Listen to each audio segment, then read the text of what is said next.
வணக்கம் நண்பர்களே. இன்றைக்கான வீடியோ நம்ம என்ன பார்க்க போகிறோம் அப்படின்னா, நீங்கள் பார்த்தோன்னே தெரிஞ்சிருக்கும், தம்ப்நெயில் பார்த்தா உள்ளே வந்திருப்பீங்க. ஒரு ஃபோட்டோ வந்து கெயின் மாஸ்டரில் எப்படி எடிட் பண்ணலாம், நம்ம வந்து ஒரு வீடியோ ரெடி பண்ணிகிட்ருக்கோம், அதுக்கு ஒரு ஃபோட்டோ வந்து அட்டாச் பண்ணுறோம். அப்படி அட்டாச் பண்ணும்போது எப்படி இந்த ஃபோட்டோ வந்து கெயின் மாஸ்டரில் எடிட் பண்ணுறதுன்றதை பார்க்க போகிறோம். வாங்க பார்க்கலாம். அதுக்கு முன்னாடி இன்றைக்கி எப்பயும் போல் நம்ம கிவ்அவே மாதிரி வச்சுக்கிட்டு இருக்க சேனலை மேம்படுத்தக்கூடிய ஒரு விஷயத்தில் உங்களோட சப்ஸ்கிரைபர்ஸ் எனக்கும், என்னோடய சப்ஸ்கிரைபர்ஸ் உங்களுக்கும், உங்கள் வீடியோக்களை பார்க்குற மாதிரியும், உங்கள்கிட்ட இருக்க சப்ஸ்கிரைபர் என் வீடியோக்களை பார்க்குற மாதிரியும் ஒரு சின்ன கண்டெஸ்ட் மாதிரி போயிட்டுருக்கு. இதில் இந்த தடவை நம்ம வீடியோஸ் போட்டிருக்கவங்க யார் அப்படின்னா, ஸ்டார் கலர்ஸ் தமிழ்னு கேபிட்டல் லெட்டர்லேயே இருக்குது பாருங்கள். அவங்க வந்து நிறைய குக்கிங் வீடியோஸ் போட்டிருக்காங்க. அவங்கள பற்றி சொல்லணும்னா அந்த மேலே டிஸ்பிளேயில் கொடுத்துருக்கேன் பாருங்கள், இந்த சேனல் தான். கண்டிப்பாக போய் பாருங்கள். அவங்களோட வீடியோஸ் எல்லாம் பார்த்தீங்கன்னா நிறைய குக்கிங் வீடியோஸ் போட்டிருக்காங்க. ஜூஸ்லேருந்து ஐஸ் வரைக்கும், ஐஸ்லேருந்து வந்து நான்வெஜ் வரைக்கும் எல்லாமே போட்டிருக்காங்க. நீங்கள் எல்லோரும் அந்த வீடியோ அவங்களோட சேனலில் போய் பாருங்கள். அவங்களோட சேனல் வந்து கீழே கமெண்ட் செக்ஷனில் அவங்க கமெண்ட் பண்ணியிருப்பாங்க, அதை நான் பின் பண்ணியிருப்பேன். பார்த்தீங்கன்னா நிறைய வீடியோஸ் போட்டிருக்காங்க. நிறைய வீடியோஸ் போட்டு அவங்க 1000 சப்ஸ்கிரைபர் ரீச் ஆனவங்க தான். ஆனால் இருந்தாலும் each one every one help பண்ணிக்கிறதுக்காக எனக்கு அவங்க உதவியாகவும் அவங்களுக்கு இது உதவியாக இருக்குன்ற சமயத்தில் இது மாதிரி நாங்கள் வந்து ஹெல்ப் பண்ணிக்கிறோம். ஒருத்தர் அவங்களுக்கு போய் பார்த்தீங்கன்னா நான்வெஜ் ரெசிபி நிறைய இருக்கும். அது மட்டும் இல்லை, ஒரு ஜூஸ் எப்படி போடலாம், கிர்னி பழம் ஜூஸ், முலாம்பழம் ஜூஸ்லேருந்து நம்ம தர்பூசணி ஜூஸ்லேருந்து எல்லாமே போட்டிருக்காங்க. கண்டிப்பாக நீங்கள் எல்லாருமே போய் பாருங்கள், கண்டிப்பாக உங்களுக்கு பிடிக்கும். ஏன்னா நான் போய் பார்த்து அவங்களுக்கு ஓகே பிடிச்சிருக்கு அப்படிங்கிறது நான் வந்து அவங்க சப்ஸ்கிரைப் பண்ணி வச்சுருந்தேன். இப்போ அவங்க வந்து பெரிய சேனலாகவே இருந்தாலும், 1000 சப்ஸ்கிரைபரை கிராஸ் பண்ண சேனலாகவே இருந்தாலும், ஒரு உதவி அப்படிங்கும்போது பண்ணக்கூடிய ஒரு சமூக சேவகியும் கூட சொல்லலாம். கண்டிப்பாக அவங்க சேனலில் போய் பாருங்கள், சப்ஸ்கிரைப் பண்ணுங்கள், லைக் பண்ணுங்கள், ஷேர் பண்ணுங்கள். கண்டிப்பாக நம்ம நண்பர்கள், நம்ம மக்கள் அவங்க சேனலில் போய் பார்த்ததா அங்கே இருக்கணும், ஒரு வரலாறு இருக்கணும். ஓகே நண்பர்களே, இன்றைக்கான வீடியோக்குள்ளே போகணுமே. இன்றைக்கி என்ன பண்ண போகிறோம்னா, முன்னாடியே சொன்ன மாதிரி தான் எப்படி கெயின் மாஸ்டரில் ஒரு ஃபோட்டோ எடிட் பண்ணுறது அப்படின்னு பார்க்க போகிறோம். ஃபார் எக்ஸாம்பிளுக்கு நான் வைக்கிறேன் பாருங்கள், 18:9 வச்சுருக்கேன். 18:9 ஒரு ஃபோட்டோ பேக்ரவுண்ட் வந்து எப்போ வந்து நீங்கள் வந்து வீடியோ எடிட் பண்ணிங்கன்னா ஒரு லேயர் வச்சுருப்பீங்க. லேயர் வச்சுட்டு அது மேலே தானே ஒரு சின்ன சின்ன ஃபோட்டோஸ் வந்து ஆட் பண்ணுவீங்க. நான் ஒரு லேயர் வச்சுட்டேன்.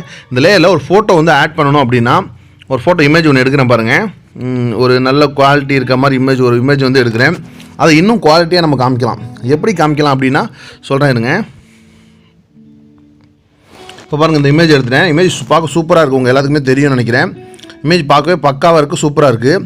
இதை இப்படியே கூட நம்ம அப்லோட் பண்ணலாம். பட் ஆனால் இப்படி இருக்க இமேஜை எப்படி வந்து நான் அந்த மாதிரி எடிட் பண்ணி காமிக்கிறேன்னு பாருங்கள். ஃபார் எக்ஸாம்பிள் சொல்கிறேன் பாருங்கள். இந்த இமேஜோட ஒரு டூப்ளிகேட் லேயர் எடுத்துக்கிறேன். அப்போ தானே உங்களுக்கு தெரியும், அதனால் டூப்ளிகேட் எடுத்துக்கிட்டேன். டூப்ளிகேட் எடுத்து சைடில் இந்த பக்கம் வச்சிட்றேன். ஒன்றுமே இல்லை, இதே இமேஜ் தான் இங்கே டூப்ளிகேட் எடுத்துருங்க பாருங்கள் நண்பர்களே. சரி, இதை நம்ம சூஸ் பண்ணுற இமேஜ் இதாக இருக்குது. இதை வந்து நான் இப்போ கொஞ்சம் அப்படியே பிரைட் ஏற்றுறேன் பாருங்கள். எப்போ வந்து நம்ம வந்து எடிட் பண்ண ஆரம்பித்தாலும், ஃபோட்டோஸ் எடிட் பண்ண ஆரம்பித்தாலும் பிரைட்னஸ் ஃபுல்லாக வச்சுக்கணும். இது வந்து மிகப்பெரிய டிப்ஸ்னு கூட சொல்லலாம். இதில் நான் எப்பயும் போல் நான் என்ன பண்ணுறேன் அப்படின்னா, இந்த இமேஜை சூஸ் பண்ணிக்கிறேன். சைடில் அப்படி வரிசையாக வரும். அதில் போய் அட்ஜஸ்ட்மெண்ட்டுக்கு போகிறேன். அட்ஜஸ்ட்மெண்ட்டுக்கு போனீங்க அப்படின்னா ஃபஸ்ட்டு இந்த லாஸ்ட்டில் இருக்குது பாருங்கள், இதை கொஞ்சம் கொஞ்சமாக ஏற்றி பாருங்கள். நல்லா பார்க்கவே வந்து பல இருக்கும். வாடாமல்லி கூட பிரைட்டாக இருக்குது பாருங்கள். எவ்வளோ வேணுமோ ஃபுல்லாக வச்சுக்கோங்க. இல்லை கொஞ்சம் கம்மியாக இருந்தால் போதும் அப்படின்னா கொஞ்சம் கம்மியாக வச்சுக்கோங்க. பார்க்க இப்போ எவ்வளோ பிரைட்டாக இருக்குது பாருங்கள். இதை வேணுன்ற அளவுக்கு அட்ஜஸ்ட் பண்ணிக்கலாம். சில ஃபோட்டோவுக்கு இதை அட்ஜஸ்ட் பண்ணால் நல்லாயிருக்கும், சில ஃபோட்டோவுக்கு அட்ஜஸ்ட் பண்ணாமல் இருந்தால் தான் நல்லாயிருக்கும். பாருங்கள், இப்போ இது எவ்வளோ வேணுமோ அவ்வளோ அட்ஜஸ்ட் பண்ணிக்கிங்க. ஓகே, போதும். இது தேவைனா மட்டும் அட்ஜஸ்ட் பண்ணுங்கள். இது வந்து அட்ஜஸ்ட் பண்ணி நம்ம வந்து அசிங்கமாகிடக்கூடாது. தேவைனா மட்டும் அட்ஜஸ்ட் பண்ணுங்கள். இது இப்போ தேவையில்லை. இப்போ பாருங்கள், இந்த ஃபோட்டோவும் பாருங்கள், எவ்வளோ எது வந்து ரியலாக இருக்க மாதிரி இருக்கா, எவ்வளோ அழகாக இருக்குது பாருங்கள். இந்த ஃபோட்டோ பாருங்கள், இது பக்கத்தில் தான் வச்சுருக்கேன். இதோட டூப்ளிகேட் தான் இது. ஆனால் பார்த்தா சொல்கிறாங்களா பாருங்கள், எவ்வளோ கலர்ஃபுல்லாக நல்லா கான்ட்ராஸ்ட்டாக எப்படி இருக்குது பாருங்கள்.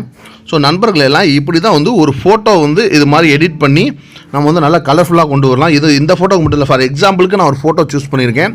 ஏன்னா நல்லா எல்லா கலருமே இருக்குது, கலர்ஃபுல்லாக தெரியணுன்றதுக்காக இந்த ஃபோட்டோ சூஸ் பண்ணியிருக்கேன். ஒரிஜினலோட நம்ம எடிட் பண்ணது எவ்வளோ பக்காவாக இருக்குது பாருங்கள். இப்படி தான் ஒரு ஃபோட்டோ வந்து ஃபோட்டோவில் நம்ம ஷூட் பண்ணுறத விட எடிட்டிங்கில் செம்மையாக கொண்டு வரலாங்க. எல்லாருமே அப்படி தான். ஒரு ஃபோட்டோ வந்து நம்ம எப்படியோ எடுத்து முடிச்ச ஃபோட்டோவை எடிட் பண்ண ஆரம்பிச்சிங்கன்னா அவ்வளோ அருமையாக கொண்டு வரலாம். இந்த ஃபோட்டோ பார்த்தாலே உங்களுக்கு புரிஞ்சிருக்கும்.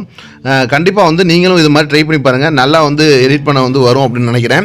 இதே நீங்கள் வந்து எப்பயும் போல் அட்ஜஸ்ட்மெண்ட் கலர் கொடுக்கும்போது குறைச்சி கூட கொஞ்சம் அட்ஜஸ்ட் பண்ணி பார்க்கணும். இப்போ இது பாருங்கள், இப்படி இருக்க பிளாக் அண்ட் ஒயிட்டில் கொடுத்துரும். இதை பிளாக் அண்ட் ஒயிட்டில் கொடுத்து அதை கலரில் கொடுத்தா பார்க்கவே வந்து டிஃப்ரெண்ட்டாக இருக்குதுங்களா. இது மாதிரி நீங்களும் வந்து எடிட் பண்ணி பார்த்துட்டு கண்டிப்பாக வந்து உங்களோட வீடியோஸ் இனிமேல் நீங்கள் மேக் பண்ணும்போது கெயின் மாஸ்டரில் மேக் பண்ணுற வீடியோக்குள்ளே கண்டிப்பாக எடிட் பண்ணி ஃபோட்டோ போடுங்க, இன்னும் கொஞ்சம் பிரைட்டாக இருக்கும்.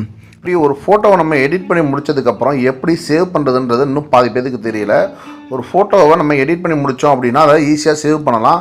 நார்மலாக இப்படி நம்ம ஷேர் கொடுத்தோம் அப்படின்னா வந்து அது எக்ஸ்போர்ட் ஆகி ஒரு வீடியோவாக தான் மேக் ஆகும், ஃபைலாக தான் வரும். பட் இப்போ நம்ம ஒரு ஃபோட்டோ முடிச்சிட்டோம், ஒர்க் பண்ணி முடிச்சிட்டோம் அப்படின்னா இங்கே இருக்க பாருங்கள், இதில் கேப்சர் அண்ட் சேவ்ன்றதை கொடுத்துட்டிங்க அப்படின்னா கேப்சர் ஆகி ஆட்டோமேட்டிக்காக அதுவே சேவ் ஆகிரும். பாருங்கள் எங்கே சேவ் ஆகிருக்குன்றது முதற்கொண்டு வந்துடுச்சு.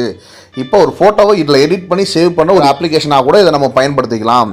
ஒரு ஃபோட்டோ எடிட் பண்ணுற அப்ளிகேஷனாகவும் கைன்மாஸ்டரை பயன்படுத்திக்கிறது இது ஒரு சின்ன ஒரு டிப்ஸு தான்.